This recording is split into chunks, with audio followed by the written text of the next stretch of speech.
మొట్టమొదటిగా పురుషుడు దేవుని మార్గంలో నడవాలి, అంటే దేవుని మందిరానికి రావాలి. అలా రాకపోవడానికి కారణాలు చూద్దాం.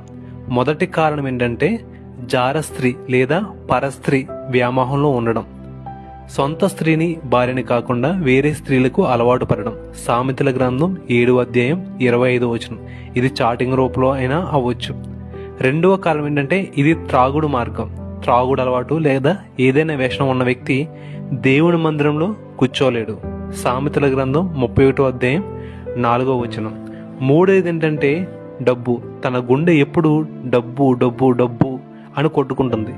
ధనార్జన కోసమే తన జీవితాన్ని స్పెండ్ చేస్తాడు. కాబట్టి మీరు సిరికిని దేవునికి దాసులుగా ఉండలేరని దేవుని వాక్యం సెలవిస్తుంది. సో ఎవరైతే ధనానికి ప్రయారిటీ ఇస్తారో వాళ్ళు కూడా దేవుని మందిరంలో ఉండలేరు. యవనస్తులకి, చిన్నపిల్లలకి ఇంకా వేరే వేరే కారణాలు ఉంటాయి దేవుని మందిరానికి రాకుండా ఉండడానికి.